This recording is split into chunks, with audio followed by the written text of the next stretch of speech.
Hello everyone, welcome to 10-Minute Tasting. My name is Adam Hanover. I'm the store manager at Rose Wharf in downtown Boston, as well as the Area 72 Barista Champion. Happy Groundhog Day, and unfortunately Bill Murray is not here today, but I feel like I'm living his life from the movie because it's a repeat of last week. I am back with my co-host from last week, John McCusker, store manager at Harvard Yard in beautiful Cambridge, Massachusetts. I'm on the selfie stick today. I don't have a cameraman, so what I can do is kind of give us a full view of the square here so you can see exactly where we are. How about that beautiful view of downtown Cambridge? It's a gorgeous sunny day out here. What we're gonna do is take a nice quick walk through the store. We're gonna show you the downstairs. We're gonna walk up the stairs. I'll give you a view from the second floor of what the square looks like, which is totally awesome. On our way into the store, just to let you know, as always, if you have any comments or questions, feel free to pop them into the chat box. We'll be happy to answer them. And John, what do you say? We take a walk in. Let's go, partners. All right, let's flip this. All right.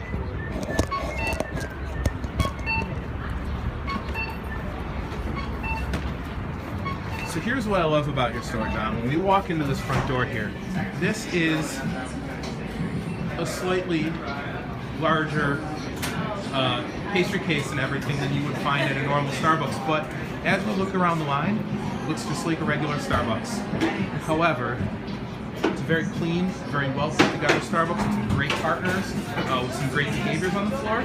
And if this were all we had here, it would already be a great Starbucks.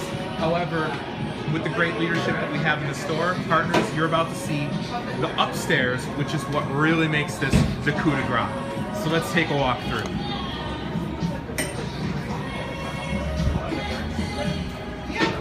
Reserved bar and seating upstairs. Guys, I'm telling you, you're in for a treat. We've got an event calendar here, so for all partners that want to get involved in like a coffee seminar, that's where you go.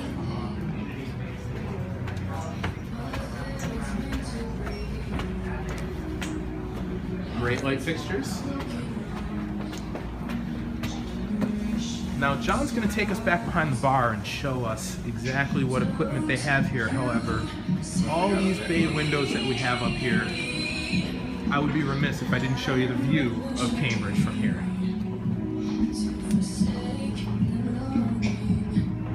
Take a look. We've got Harvard University bookstore right next door.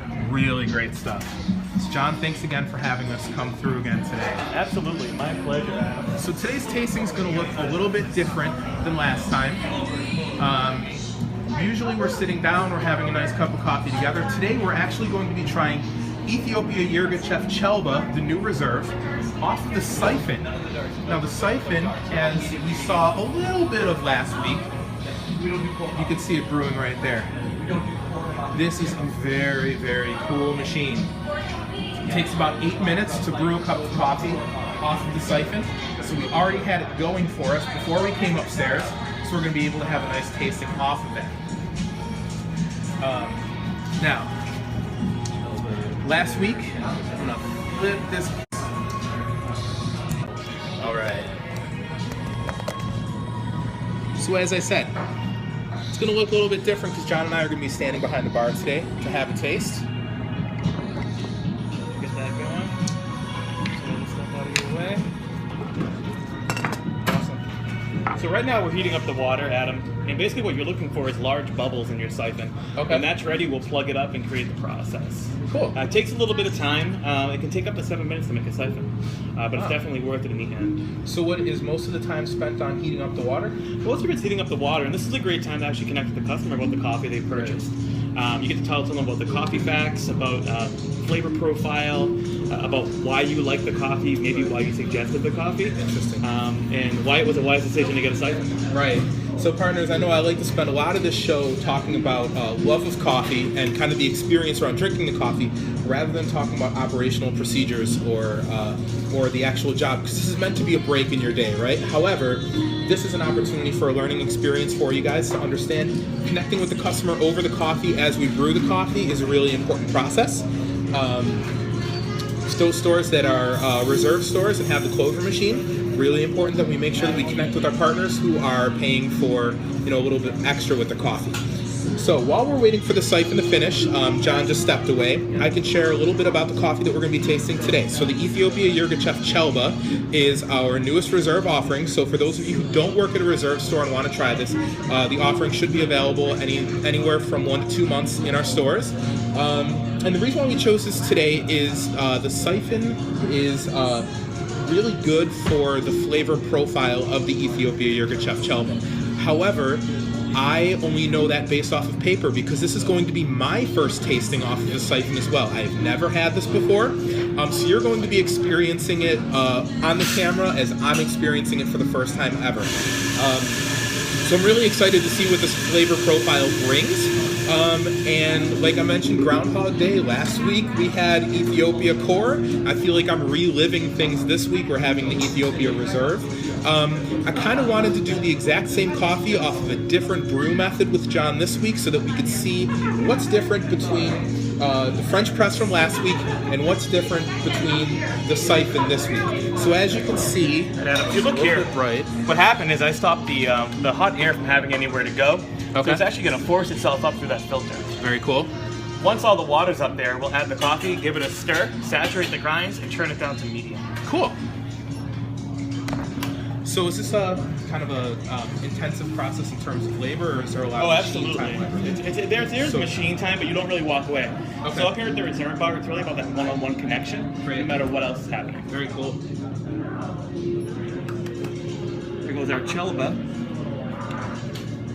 Yeah, so one thing that I always like to say is, as much as the reserve bar experience is a really, really unique experience, there's elements of this that we could bring into our stores every single day. As we're leveraging machine time, sometimes walking away is not the right answer. Sometimes standing around and having that conversation and connect with the partner, connect with the customer is the right way to go. And right here with the siphon, you're paying a pretty penny for the siphon, right, John? Yeah, it starts at $10. It starts at $10 a cup. I can't imagine if I weren't a partner and didn't know anything about coffee, walking into a Starbucks for the first time, being able to be upsold on a $10 cup of coffee, you better be getting a really good cup, which means I'm really excited to try. So have you tried the Chelba yet? I have tried the Chelba only off of the clover machine, however. Okay, so you'll be able to taste the difference in this. It's really, really phenomenal. This is actually our highly recommended coffee on the siphon right now. Okay. It really does a beautiful job highlighting some of the notes you don't get on the clover. Okay. So at 45 seconds, we're actually going to give it another stir. Okay. And if you look close there, you kind of see the coffee particulates washing around in there. Kind of doing that siphon thing. Whoop. Going the wrong way. There we go. Yeah. Okay. So right yeah, down we got here, a little bit of movement in the coffee. That's what you want. There we go. You can see it coming up with the lamp there. Okay. So it kind of rotates its way through the sediment. And then 90 seconds, I'm going to give it one final stir, pull from the heat, give it to the reverse process, which is actually the coffee coming through the filter. Okay. So now that hot air is going to need somewhere to go. It wants to go back up, get out of there, and all that water is going to want to come back down. Okay. Yeah, I'm going to make sure that I don't screw up getting that one on camera and accidentally point it at my face. So we're going to go and point this right at there so we can see it. So final stir. Okay. Get a little aggressive swirl going on, pull it away from the heat, and turn it off. And watch it slowly come back down. Okay.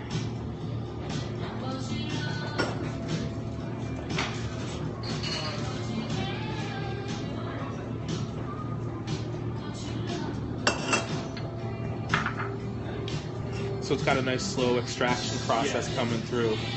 Now, what type of filter is in there? Is it a built-in? It's a Hario paper filter, so we replace them after every brew.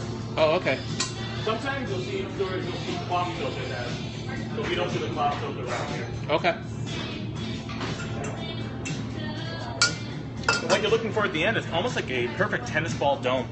And that tells us that we did it right. And then we got to tell you, John did it pretty well. If what we're looking for is a tennis ball dome, that looks pretty perfect to me. That's how it's always Can't telling. wait to try it. We're going to remove this piece. Now the top of it's not very hot anymore. Okay. We hold it by there and we'll place it over here. Okay.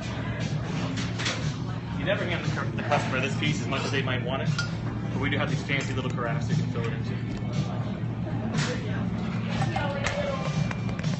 Alright, so I'm going to put this out here so we can see ourselves on the tasting now. Alright.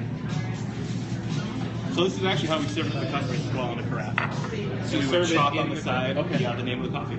So they get the cup with the carafe pour as they want. Really a shareable option. Okay. We go for. Now, how many ounces comes out of yours? It's 12 ounces. 12 ounces every time. Every time. There's no options. There's no size options. Okay, great. So let's give it a smell. Take a sip. Wow, that's a really aromatic coffee there. Exceptionally aromatic. You get a lot. I think you get a lot more aroma, especially when you're brewing. You get it right in your face there. You can kind of get that smell of the coffee. I feel like I'm picking up different notes off of it too than I picked up on clover, but I'm having trouble putting my finger on exactly what it is. Now, one warning: it is exceptionally hot. It's the hottest cup we get in any of our stores. Really? So when you slurp, make sure it's a good one and get that air in there. Okay? So what are you picking up for your sniff? I don't get as much earthiness as I get with the clover brewed Ethiopia Chelba. What I like about this Yirgacheffe is it isn't very berry-like. Right. You know, for me, that's like, I like it to be a little bit different. You want a bit of that berry, but I'm a big Indonesian coffee guy. So this kind of fits right in my ballpark. There's a sweet scent to it, but that sweet floral scent is tempered by almost a spiciness. Yeah. And not like a pepper spiciness like I picked off on the Corey. Very delicate, not aggressive at all. Yeah. You'll find a lot of coffees on the siphon are very delicate coffees. Okay, so I will admit I kind of put off the slurping as long as possible after he gave me the warning of the heat, but I guess I'm ready to go. I might as well try it.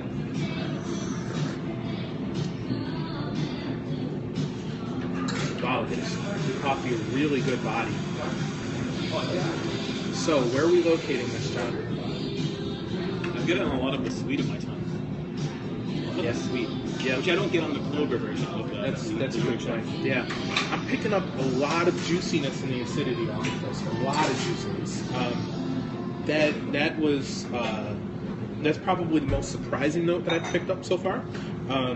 Off the clover machine, I did get a lot of the acidity the first time I tried it, but it was tempered by some of the other flavors, some of the berry notes.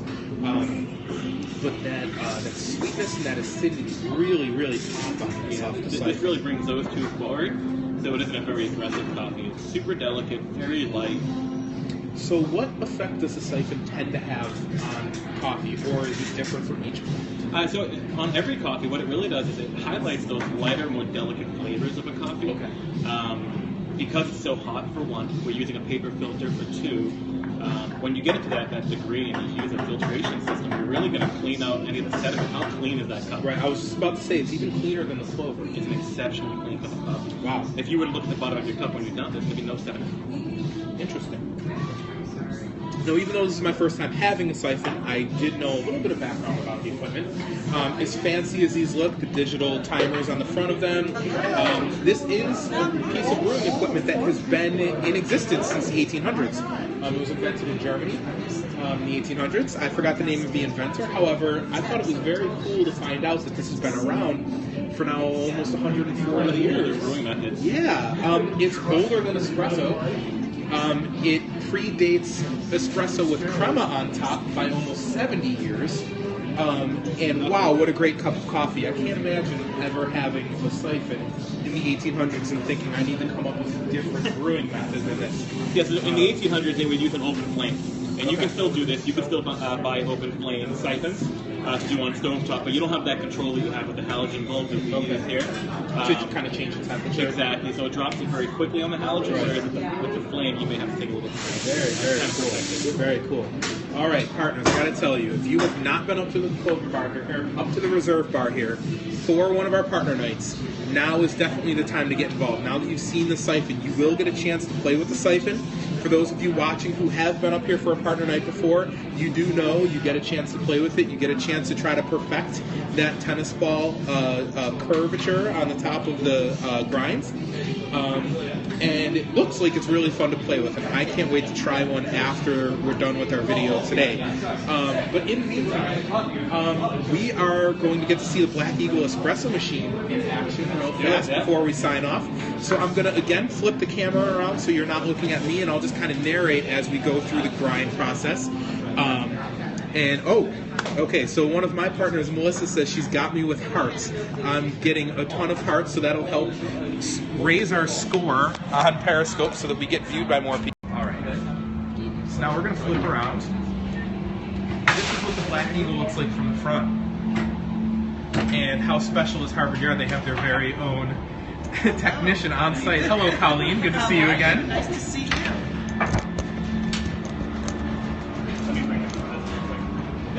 All right. So this is what the Black Eagle machine looks like from the front. You can see we've got 2 steam wands on there, and 2 spots to pour espresso through. So now John is going to grind our coffee right here. So again, we got a hands-free grinder here, Adam. The reason for this is to actually connect with the customer. Again, while you're making their coffee, you can talk about the coffee It's you're very doing. quiet too. Oh, it's exceptionally quiet. Yeah, it self-heats and self-cools, which is phenomenal. Gonna tamp down that espresso and just clean off the face. Look at that great tamp espresso. Very nice. In case you're ever wondering what happens inside our Mastreno without us having to do it, that's it right there. So it should pull around 4 seconds here. And then when you notice the viscosity when it comes out, it's really the key point here. You'll see it come out real slow, real honey. There you go. Yeah. So one of the things that I brought up on the latte art seminar that we did was some of the limitations that we have with our equipment at Starbucks, and how some of the limitations here. Did you hear that steam wand? Did you hear the pressure that just came out of that steam wand, partners? That's going to create that really dense, velvety foam that's going to allow you to put the best type of latte art on top. And look at the viscosity and the dark color of that espresso. That's going to give you the best palette to paint your latte art with. How dark that espresso is on the bottom. I could just smell how rich that espresso is. Oh my God. All right, and I am actually going to get a chance to taste this espresso. I'm really excited. Now you guys have Ethiopia Bolita Bukisa, right? Right now. You Cameroon right now, okay. The scent is so different than our regular core espresso. Very rich. And the crema just hangs on top. The crema stays alive. The shots don't die. You can really enjoy the espresso for a longer period of time off this machine. It's really nice to kind of sit there and sip the espresso. So I'm glad that I had the camera pointed away from me. My knees just buckled when I took the first sip. This is, the heart on this espresso is unlike any heart of an espresso that I've had in, it's been years since I've had an espresso with that type of heart to it. Now up here, Adam, when you get an espresso, we actually serve it with a sparkling Pellegrino. Wow. And I'll tell you, I'm not usually much of an espresso drinker, straight espresso drinker. I'll have an espresso con panna occasionally. However, straight espresso sometimes is a little bit much for me, especially because it comes out a little bit hotter than I like to drink my coffee, so I'll usually throw a couple bones in it, right, to cool it down a little bit. However, this is exceptional. This is exquisite. I'm glad you like it. So there is an independent coffee shop in Washington, D.C. that I used to frequent down there when I was hanging out with some government friends back in the day when I first graduated from college, called Open City. And Open City had single origin espresso that was very similar to the flavor of this. It's now been 7 years since I've been to Open City, and that would be 7 years since I've had an espresso this good. This is unreal. You've never had anything this good, Adam. Yeah, well, yes, anything that rivals this at all. All right. So that said, we're starting to run a little bit over time. I want to thank John for his time. This now finishes our 2-week foray and field trip into Cambridge. So next week I will be back in my own store on the selfie stick, sitting in my own lobby with shift manager Alex Long from Berkeley and Boylston in the Back Bay, and we will be tasting Willow Blend. And I gotta say, John, it's been a real pleasure getting to try out the Reserve Bar. Anytime, man. Partners, you gotta get up here for a partner night. You gotta get up here for a latte or a throwdown. And if not, you're just in the neighborhood and you wanna come up here for a cup of coffee, honestly, wow. That works you too. can't beat this. This was phenomenal. So that said, for John, for Ray, for everybody else that we've seen on the way up here, and for all of Cambridge, I just want to say happy Tuesday, everyone, and thanks for jumping on. Bye, partners.